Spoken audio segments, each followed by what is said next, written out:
Kalau Allah membukakan rasa, zikir terasa ringan. Biasanya nggak bisa tahajud jadi bisa tahajud. Biasanya nggak senang pengajian jadi senang pengajian. Itu namanya Allah ingin memberi kita ma'rifat. Biasanya males mau datang kajian, sekarang nggak males. Berarti sudah ada gerak ma'rifat dalam qalbu. Nah, jangan GR, jangan rasa sok suci juga. Allah kalau memberikan rasa itu kepadamu, berarti Allah sedang ingin berkenalan denganmu. Gitu maksudnya. Dalam surat Luqman dikatakan, wa asbagha 'alaikum ni'amahu zahiratan wa batinah. Dan dialah yang melimpahkan kepada kamu nikmat yang zahir, nikmat yang batin. Nikmat yang zahir, badan sehat. Tapi kalau pikiran gak sehat, nyaman gak hidup? Kantong sehat, tapi pikiran galau, gimana? Sama juga. Maka nikmat itu jangan hanya diminta nikmat fulus, minta juga nikmat ruhani kepada Allah Subhanahu wa ta'ala. Karena harta itu banyak habis, sedikit pasti cukup. Tinggal kalau banyak bersyukur, kalau sedikit ya bersabar kepada Allah Subhanahu wa ta'ala. Untuk membuka kalbu pikiran kita, mari kita bacakan surah Al-Fatihah. Juga kita kirimkan untuk pengarang kitab ini, Al-Imam Ibn Athaillah Sekandari. Al-Fatihah. A'udzubillahi minasyaitonir rajim. Bismillah. Iya kan.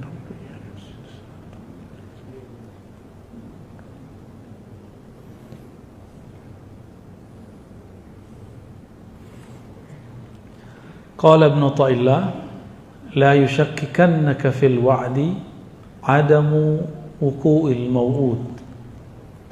Janganlah engkau ragu, janganlah engkau menjadi ragu jika apa yang dia janjikan belum diberikan. Saya sering menyampaikan bahwa Nabi bersabda, kullu da'watin mustajabah. Semua doa pasti dijawab. Tapi kapan diberikan? Itu janji Allah, suka-suka Allah. Jangan pernah memperlakukan Allah seperti budak. Apalagi memperlakukan Allah seperti anak buah. Minta sekarang, jadi sekarang juga.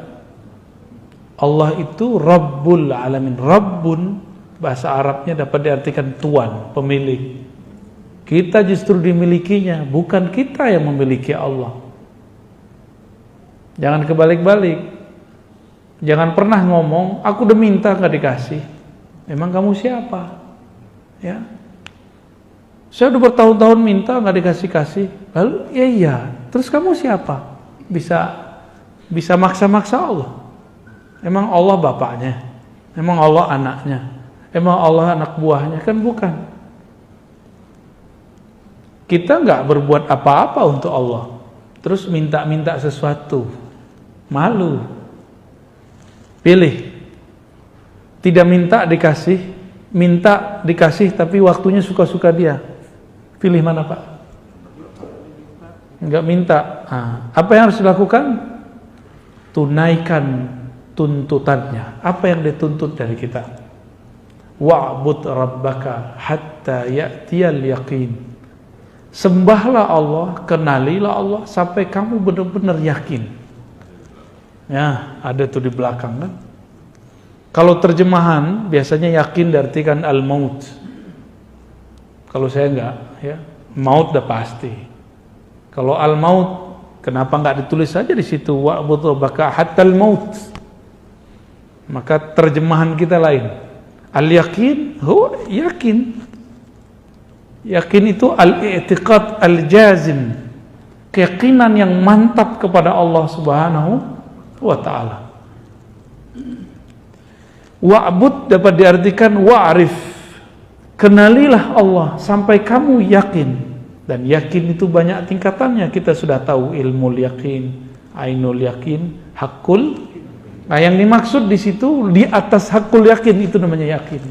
Nggak ada lagi tambah-tambahan ilmu yakin, ainul, nggak ada tambahan itu lagi. Hakul, di atas itu semua, itu namanya al-yakin, alif lam, keyakinan yang sempurna. Al-yakin bahasa Arabnya dapat kita artikan, kamu percaya tanpa syarat. Percaya tanpa syarat. Bisa nggak? Jadi kalau versi saya, Pak, kan yakin biasanya kita artinya 3 ya. Ilmu yakin, ainul yakin, ilmu itu teori. Karena yang menyampaikan orang terpercaya, maka kita percaya. Kalau ainul yakin, kita melihat sendiri buktinya, tapi belum merasakan. Kalau hakul yakin, kita merasakan. Kalau al yakin, rasa tidak rasa, kita yakin tanpa syarat. Bisa nggak? Kayaknya susah ya. Kalau nggak rezekinya lancar, nggak baca waqiah ya. Jadi kalau seandainya rezeki nggak nambah karena duha, nggak mau duha lagi. Bener. Kayaknya begitu sih ya. Kenapa semuanya harus bersyarat sama Allah? Allah memberi kita tanpa syarat. Saya mau tanya, kita nyembah Allah untuk Allah atau untuk kita? Di surat Luqman, bersyukur kepada Allah itu bukan untuk Allah. Li nafsi, siapa yang bersyukur kepada Allah kembali ke dirinya sendiri. Jadi Allah nggak butuh kok syukur kita. Jangan GR amat. Ya. La yusakkikannaka fil wa'di 'adabu wuqu'il mau'ud. Janganlah engkau menjadi syak mengenai suatu janji bahwa doa pasti dijawab. Tapi waktunya tidak sesuai dengan apa yang kita ekspektasikan. Wa in ta'ayyana zamanuh, meskipun zamannya sudah jelas. Li alla yakuna dzalika qadhan fi basiratik. Supaya syak kamu itu tidak memadamkan cahaya mata hatimu. Wa ikhmadan li nuri sariratik, dan dapat memadamkan cahaya dalam sirmu. Jadi ada basirah, ada sarirah. Apa bedanya nih? Ya. Ada basirah, ada sarirah. Basirah itu mata batin. Dengan itulah kolbu melihat. Sarirah itu matanya ruh. Dengan itulah ruh bermakrifat. Dua ya, beda ya. Kalau kolbu itu dibuka lagi, ada lagi yang terdalam, namanya sir, sarirah. Sarirah itu matanya ruh. Ruh kita memandang dengan itu. Maka kalau disebut ikhmadan li nuri sariratik, kamu jika ragu kepada Allah, maka ragumu membuat kamu bodoh. Kebodohan itu adalah padamnya cahaya ma'rifat. Ma'rifat artinya ilmu. Ya. Kita semua sudah tahu Allah tidak pernah melanggar janjinya. Innallaha la yukhliful mi'ad. Tapi giliran diuji sebentar saja, kita doa belum dikasih, mulai ragu. Benar nggak? Padahal doanya nggak sungguh-sungguh juga. Bapak doa tapi pikirannya kemana-mana, ya, itu nggak sungguh-sungguh namanya. Doa yang sungguh-sungguh itu seperti kita datang kepada seseorang, meminta pertolongan kepadanya, kita jaga adab di depan dia.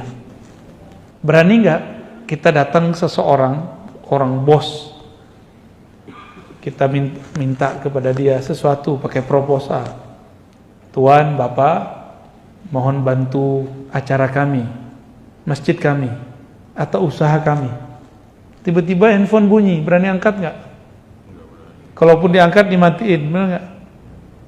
Kalau lagi zikrullah, pikirannya macam-macam, keluyuran, ditarik lagi nggak? Dibiarin aja ya. Nah, itu bedanya kita. Maka wajar, sebenarnya mohon maaf ya, zikir-zikir kita itu nggak ada yang diangkat sebenarnya. Nggak ada Pak. Nggak ada yang khusyuk soalnya. Sholat bapak tadi itu nggak ada yang diangkat, tapi karena ada sholawat di situ Allah angkat. Ya, karena nggak ada yang khusyuk. Orang dari takbir sampai assalamualaikum udah kemana-mana mikirnya. Yakin gak tuh diangkat tuh? Tapi Allah akan pemaaf. Innallaha afuwun ghafur. Allah itu maha pemaaf. Masalahnya mahar maaf itu ada. Bersalawat kepada baginda Rasulullah sallallahu alaihi wasallam.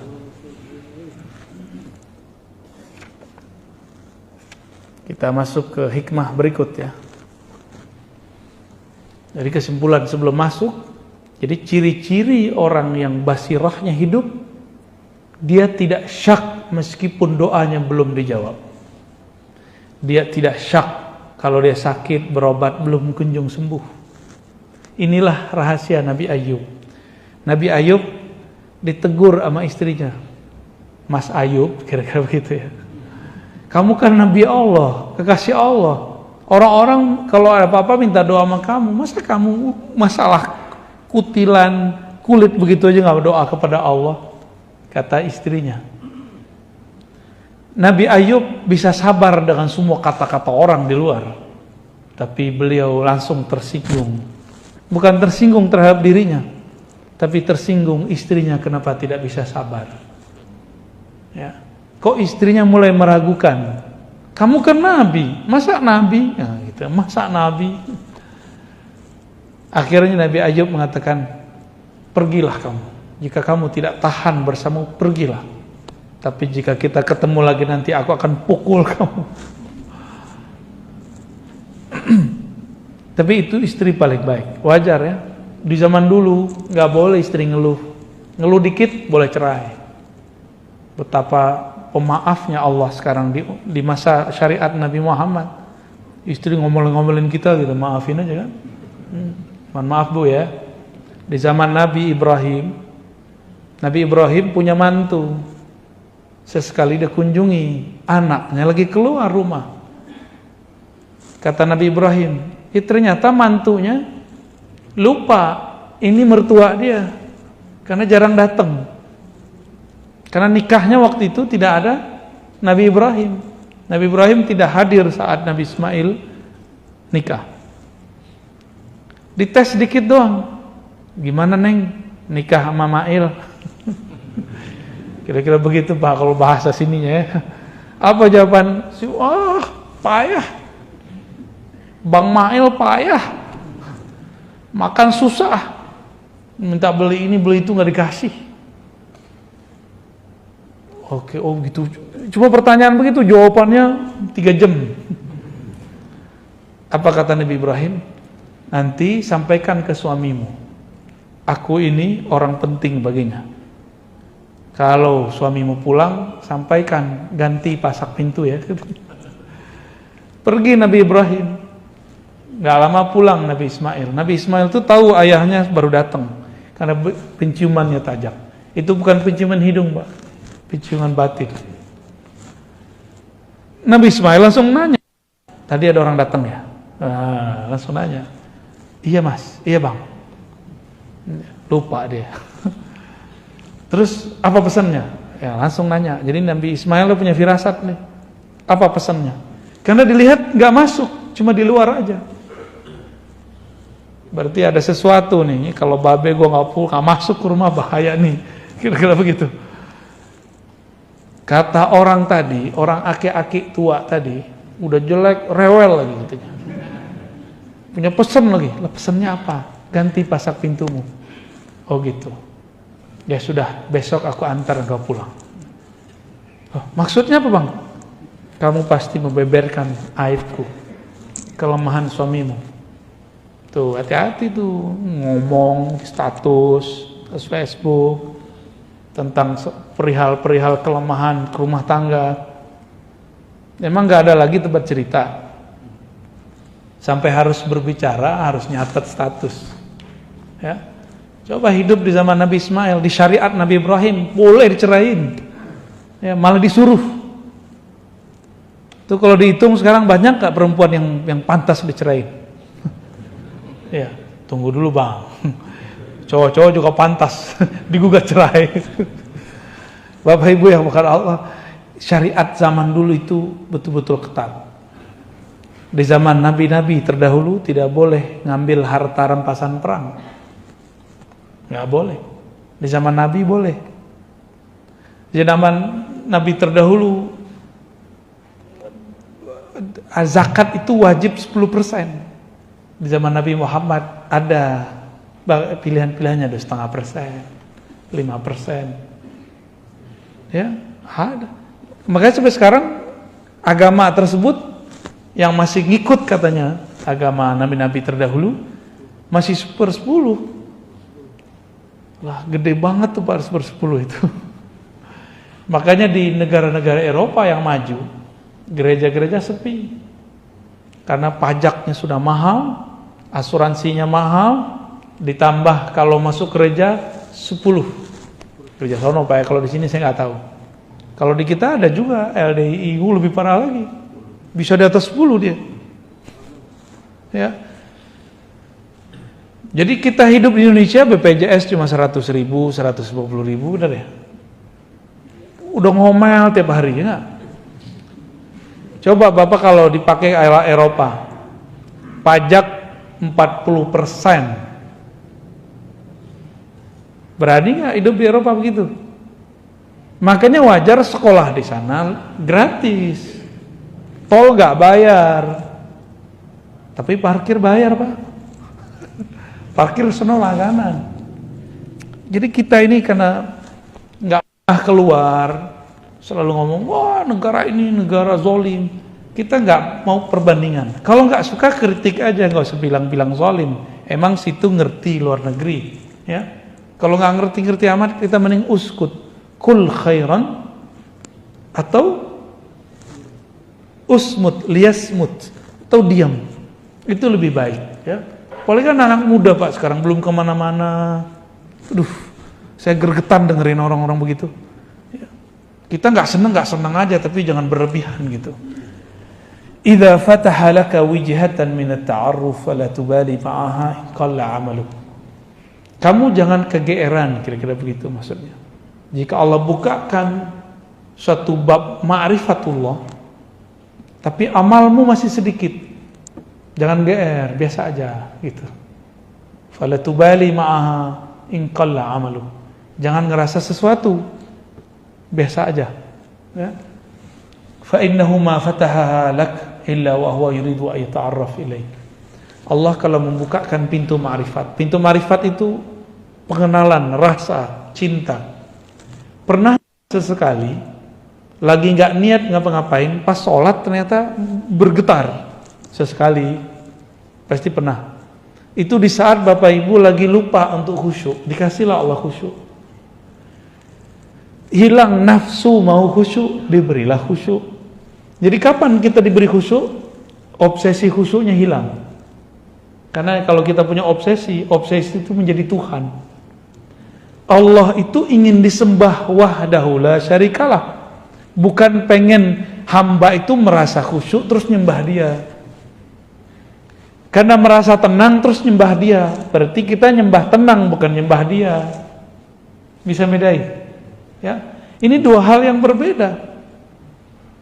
Kalau nyembah Allah, mau tenang nggak tenang, itu urusan lain. Mau khusyuk nggak khusyuk, sembah saja dia. Kan Allah nggak suruh. Allah mengatakan coba wa'bud rabbaka, sembah sajalah Rabbmu. Hatta ya'tiyakal khusyuk, nggak ada dalilnya. Yang ada cuma hatta ya'tiyakal yaqin. Sampai yakin itu tumbuh dalam dirimu tanpa syarat. Nggak ada lagi istilah ilmu yakin, ainul yakin, hakul yakin. Yang ada hanya al yakin, keyakinan tanpa syarat. Hakul yakin mesti dites. Kita tes dulu baru kita percaya itu hakul yakin. Kalau al yakin itu makomnya Sayyidina Abu Bakar. Beliau tanpa menguji Nabi dia percaya kalau itu Nabi Muhammad sallallahu alaihi wasallam. Bismillah.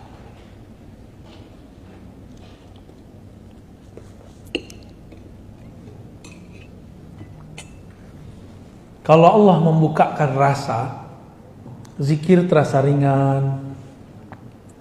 Biasanya gak bisa tahajud jadi bisa tahajud.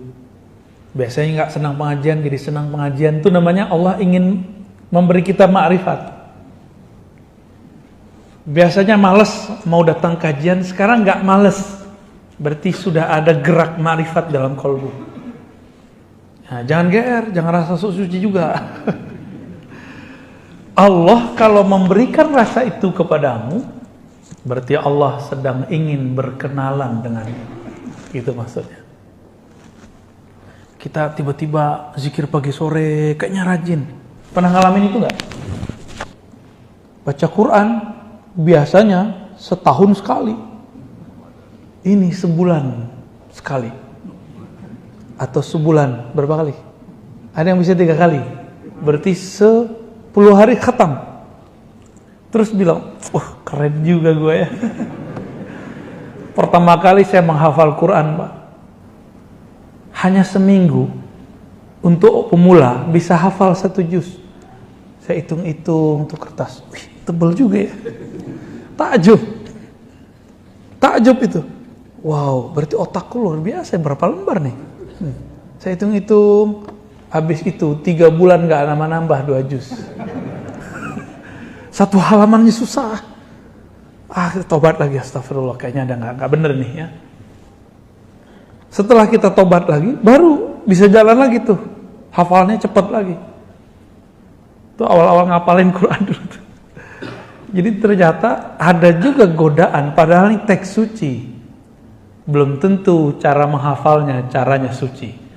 Maka teman-teman penggiat hafalan, gak usahlah buat hafalan sebulan, 40 hari.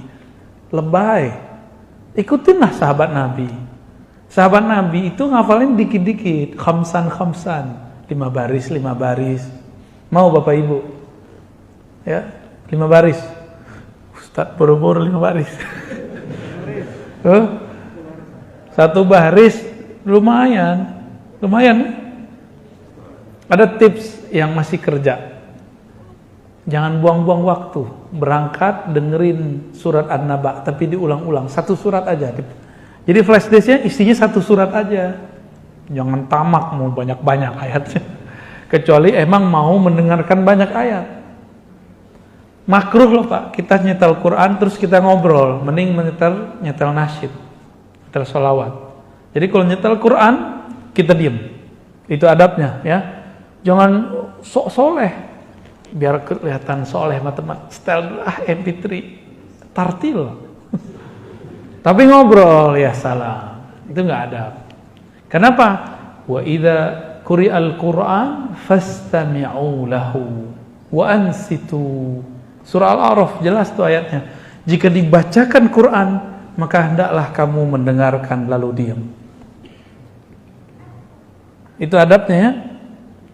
Maka saya termasuk tidak sepakat. Mohon maaf, di masjid ini gimana nih? Sebelum sholat terus nyetel Quran kenceng-kenceng, saya termasuk nggak sepakat, walaupun tidak melarang. Lebih baik sholawat, tarhim. Kalau tarhim orang nggak dengar nggak dosa Pak.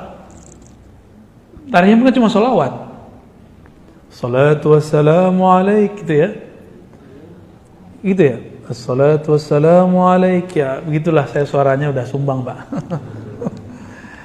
Itu ajib, mending itu didengarkan. Itu dari Mesir Pak, bukan dari Makassar tuh bukan.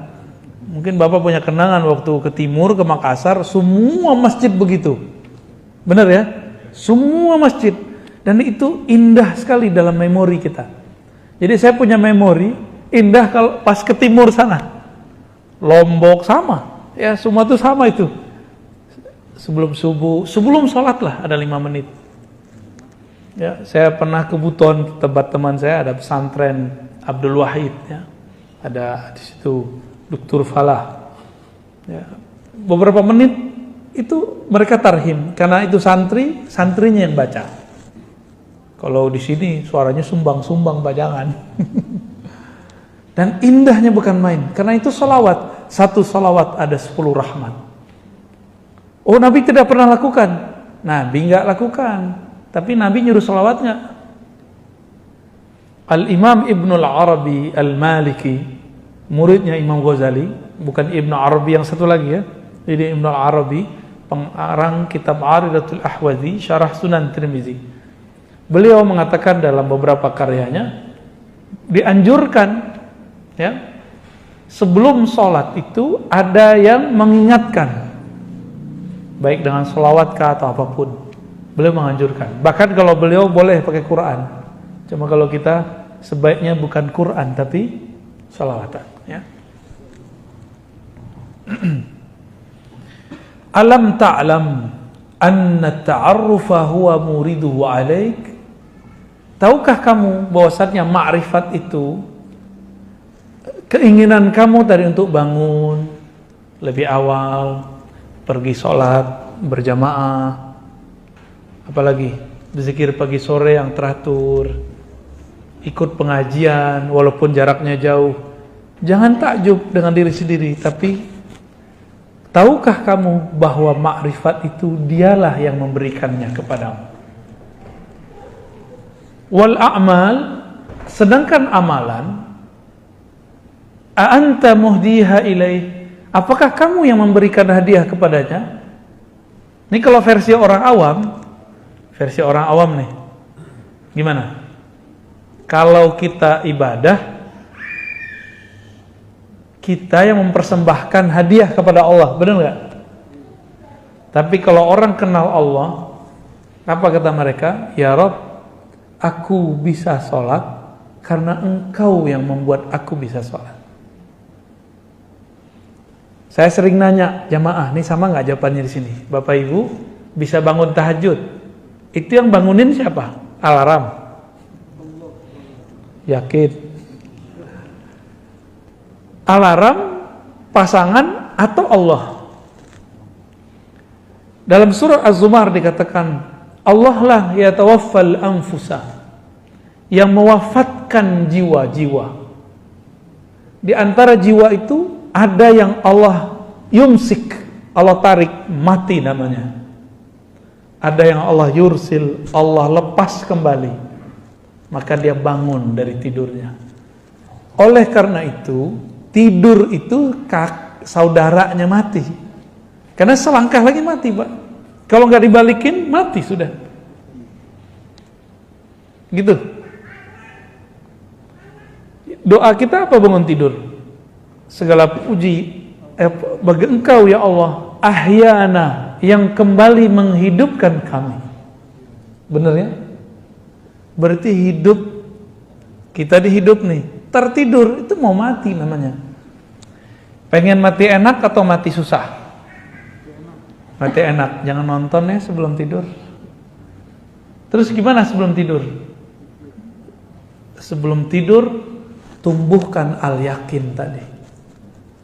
Bisa lewat zikir, bisa lewat pengajian, bisa lewat conditioning di pikiran kita. Coba malam ini tidur, semua dendam kita buang, bisa nggak? Bisa nggak Pak? Utang sih benar, dendam jangan. Bisa nggak? Malam ini kita tidur pegang dada, ya Allah, di hatiku ada noda-noda dendam. Izinkan aku tidur, noda itu tiada, telah Engkau angkat ya Allah. Ada benci, semoga terangkat. Ada putus asa karena masa lalu gelap, tolong ya Allah, kegelapan putus asa itu Engkau angkat. Semua kita punya masa lalu yang saya nggak tahu, masa lalu bapak ibunya apa ya. Saya punya masa lalu, bapak punya masa lalu. Jangan sampai masa lalu itu membuat kita tidak move on. Ya.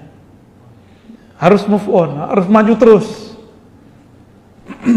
Ada beberapa kawan, sahabat saya ajak, ayo ngaji. Aduh, saya ini kotor, Ustaz, nggak pantas duduk di masjid. Lah, emang kamu doang yang kotor. Saya juga kotor. Sama-sama kotor kita semua. Setiap hari kita nggak mau kotor, kotoran itu datang ke dalam kolbu.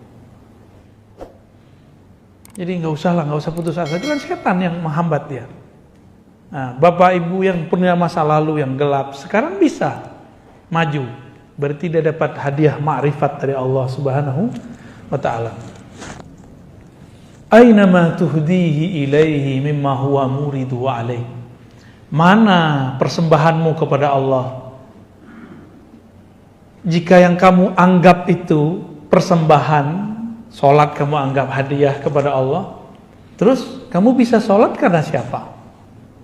Kalau Allah nggak bangunin, bisa tahajud nggak? Bisa tahajud nggak? Berarti kita tahajud itu hadiah dari Allah atau kita ngasih hadiah kepada Allah? Gimana kira-kira? Mulai malam ini bisa nggak ganti persepsi? Tahajud itu tanda terima kasih. Itu yang dimaksud Nabi waktu Aisyah bertanya. Ini nggak pernah diungkap Pak sebelumnya, jarang orang mengungkap ini. 1-2 paling kiai kita yang mengungkap ini. Karena selama ini kajian hikam cuma di pesantren-pesantren, di majelis-majelis thariqat. Orang nikmat japos tiap berapa kali kirim Fatihah ya. Tembus juga ya. Tapi kita buat kajiannya ya, mohon maaf weekday begini ya. Hari Senin lagi ya. Tapi alhamdulillah. Itu namanya ta'aruf, ma'rifat masuk dalam kolbu. Mau hari apa jadi Ustaz. Nabi ditanya oleh Sayyidatuna Aisyah, kenapa engkau masih sholat sebanyak itu wahai Rasulullah, sampai kakimu kapalan wahai Rasulullah, sedangkan engkau diampuni dulu, sekarang dan nanti. Apa jawaban Nabi? Afala an akuna abdan syakura. Apakah aku tidak boleh wahai Aisyah menjadi hamba yang berterima kasih kepada Allah? Karena aku dibangunkan malam ini, aku berterima kasih karena dibangunkannya. Aku diizinkan sujud, aku berterima kasih bisa sujud lama-lama. Aku diizinkan masih bisa ngangkat tangan. Allahu Akbar. Di saat orang masih ngorok.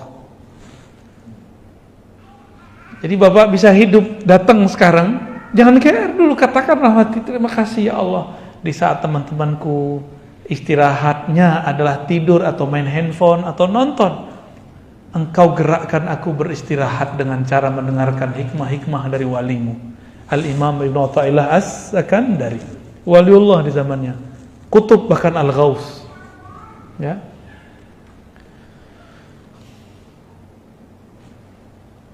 Maka beliau katanya, aina ma tuhdi huwa muridu alaik. Itulah kata-kata Nabi. Apakah aku tidak boleh bersyukur? Apakah aku tidak boleh berterima kasih kepada Allah SWT? Saya jelasin begini Pak, bukan saya yang pinter Pak, jangan salah paham ya. Bukan saya yang pinter, saya bisa menjelaskan begini karena saya dulu mau khidmah kepada guru-guru saya. Maka Allah kasih hadiah ini.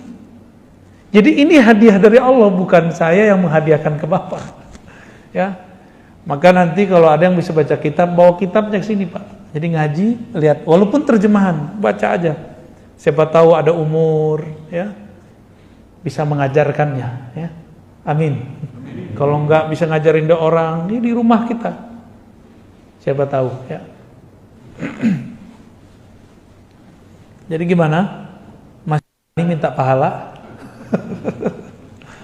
Saya malu meminta pahala kepada Allah, ya. Pahala itu bahasa Sanskerta berarti balasan. Berani minta balasan dari Allah? Ibarat gini, saya minjem mobil Bapak, saya pinjam nih mobil Bapak hari ini, pulang-pulang bersih, terus saya bilang, mana bayarannya Mas? Ya, saya minjem, terus saya minta bayaran dari pinjaman itu, waras nggak? Jadi sebenarnya banyak orang beribadah tuh belum sampai babul yakin. Kalau dibilang nggak waras termarah Pak ya. Masa dengan cuma sholat 5 waktu, sholat tahajud yang berkabut itu, sholat duha yang kusut itu, terus kita berani meminta sesuatu balasan dari Allah Subhanahu Wa Taala. Itu orang nggak tahu posisi dia. Ya kalau bahasa kasarnya nggak tahu diri lah. Berarti dia belum sampai kepada kesadaran ma'rifat. Sholatnya baru sholat nafsu, belum sholatnya seorang yang bermakrifat.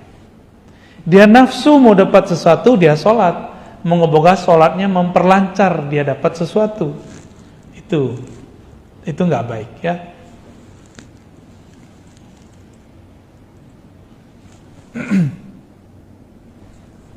Saya tanya lagi, masih berani minta pahala? Gimana? Paham nggak saya ngomong apa dari tadi? Paham ya? Hikamnya berat Pak, tapi insya Allah saya bahasakan bahasa ringan. Apa yang kita lakukan dari ibadah, zikir, belajar, semuanya adalah hadiah ma'rifat dari Allah. Karena itu hadiah darinya, pantaskah kita selesai menerima hadiah terus minta lagi? Gitu, hadiah pahala. Saya rasa nggak pantas.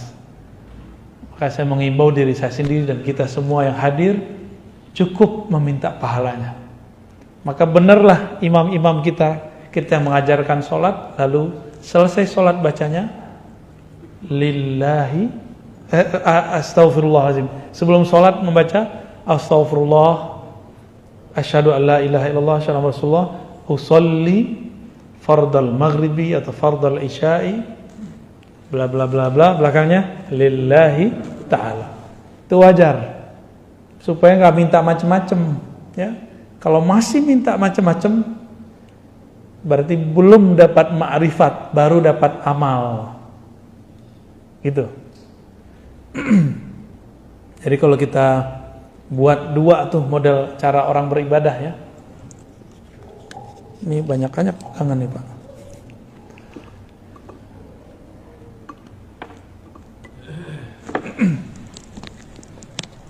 Allah Subhanahu wa taala, ini kita buat ilustrasi. Ini bukan Allah, ini hanya nama yang menunjukkan tentang Allah.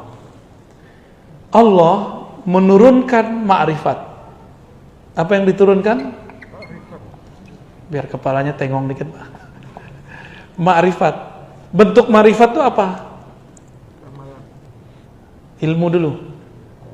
Ilmu apa lagi? Ibadah, ya, rajin, kira-kira gitulah. Nah, ini muncul nih. Kepada siapa turun? Abdun, kepada hamba Allah Subhanahu wa taala.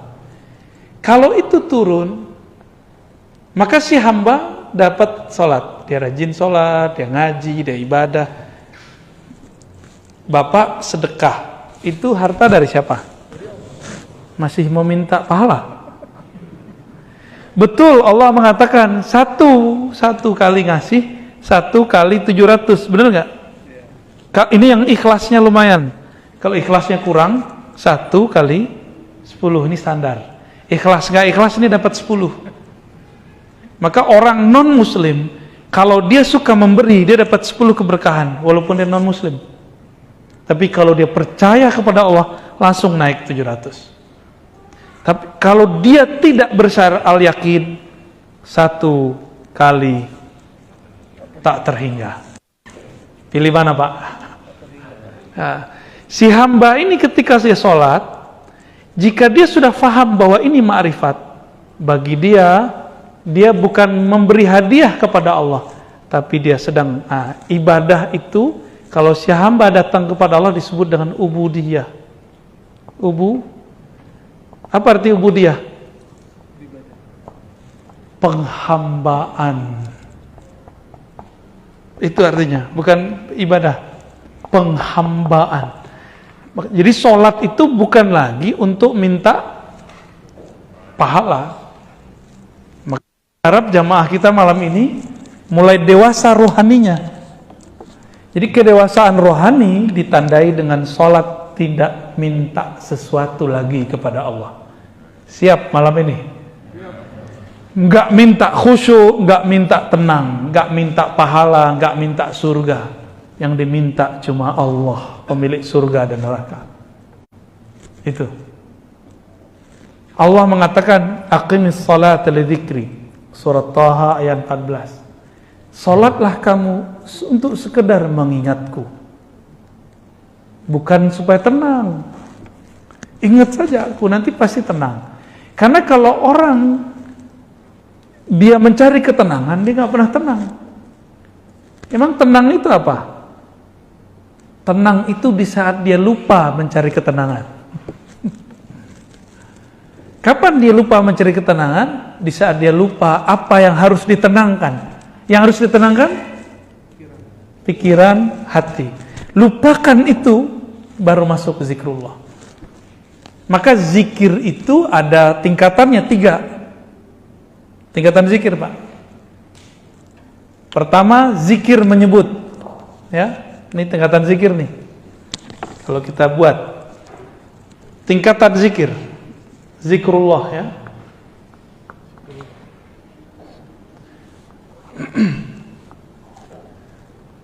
Nah, yang paling bawah itu nyebut. Sebut aja dulu, mau 100, mau 2.000, sebut aja dulu. Lalu zikir tingkat kedua apa? Ingat. Nah, kalau ingat kolbu yang main. Ya, ini kalau ini di lisan. Kalau ini di kolbu. Kalau ini dia bahkan lupa dengan kolbunya. Nah, inilah zikir ruh. Zikir ruh itu ma'rifat. Mengenal Allah. Pernah nggak Bapak nyebut-nyebut seseorang tapi kita belum kenal, baru tahu di sosial media ternyata dia di samping kita? Pernah nggak? Karena belum kenal. Ada orang udah kenal sama dia biasa aja, tak perlu nyebut-nyebut ya, kita sebut-sebut dia ya. Bapak ini kalau sesekali ketemu orang minta foto sama orangnya. Tapi kalau udah sering ketemu minta foto nggak? Enggak, udah ada fotonya di kolbu. Ya, nggak perlu minta begitu.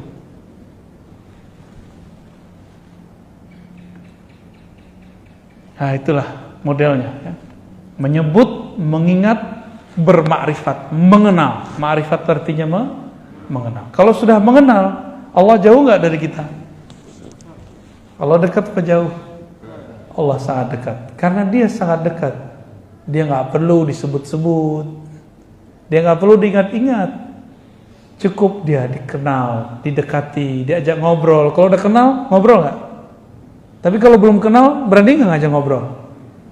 Sungkan kita, diem-diem aja kita sama dia. Maka zikir tertinggi adalah zikir mengenal.